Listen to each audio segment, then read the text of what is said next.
Hi viewers, welcome to VP kings activity சமையல். இன்றைக்கி நம்மளோட சேனலில் அரிசி மாவு இடியாப்பம் எப்படி பண்ணலாம் தான் பார்க்க போகிறோம். வீடியோக்குள்ளே போகிறதுக்கு முன்னால் நம்மளோட சேனலை சப்ஸ்கிரைப் பண்ணாமல் இருந்தீங்கன்னா சப்ஸ்கிரைப் பண்ணிடுங்க. ஆல்ரெடி நம்மளோட சேனலில் ராகி இடியாப்பம் ரெசிபி போட்டிருக்கோம். அதோட லிங்க் நான் டிஸ்கிரிப்ஷனில் பாக்ஸ்லேயும் கமெண்ட் பாக்ஸ்லேயும் கொடுக்குறேன், செக் பண்ணி பாருங்கள். வாங்க இப்போ வீடியோக்குள்ளே போகலாம். 2 பவுல் அளவுக்கு அரிசி மாவு எடுத்திருக்கேன். மாவுக்கு தேவையான அளவு உப்பு இப்போ சேர்த்துக்கிறேன். 1 டீஸ்பூன் அளவுக்கு ஆயில் சேர்த்துருக்கேன்.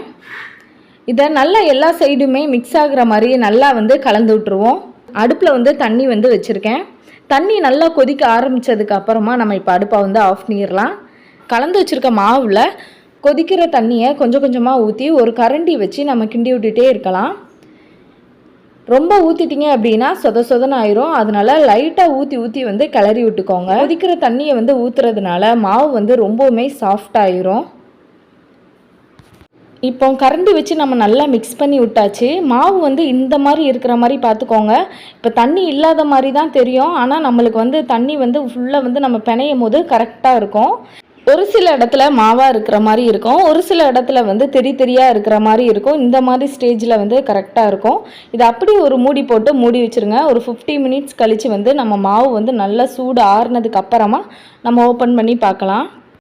மாவு கை பொறுக்கிற சூடுக்கு வந்துருச்சு. இப்போ நல்லா பிணைய ஆரம்பிச்சிடலாம்.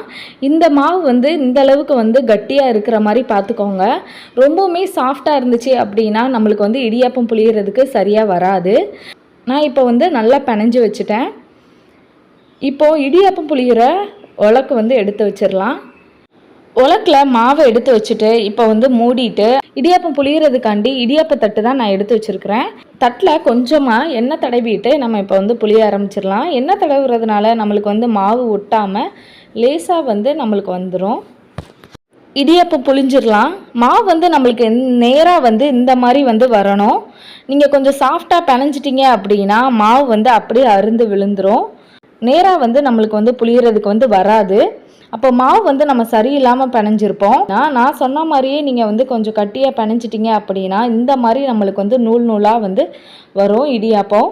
உங்கள்கிட்ட இடியாப்ப தட்டு இல்லை அப்படின்னா நீங்கள் இட்லி தட்டுலையும் இதே மாதிரி புளிஞ்சிடலாம்.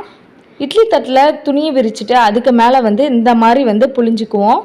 இடியாப்ப தட்டு இட்லி தட்டு ரெண்டுலேயுமே நான் இப்போ புளிஞ்சு வச்சுட்டேன். இப்போ அடுப்பில் இட்லி கொப்பரை வச்சுருந்தேன். தண்ணி ஊற்றி தண்ணி நல்லாவே சூடாயிடுச்சு.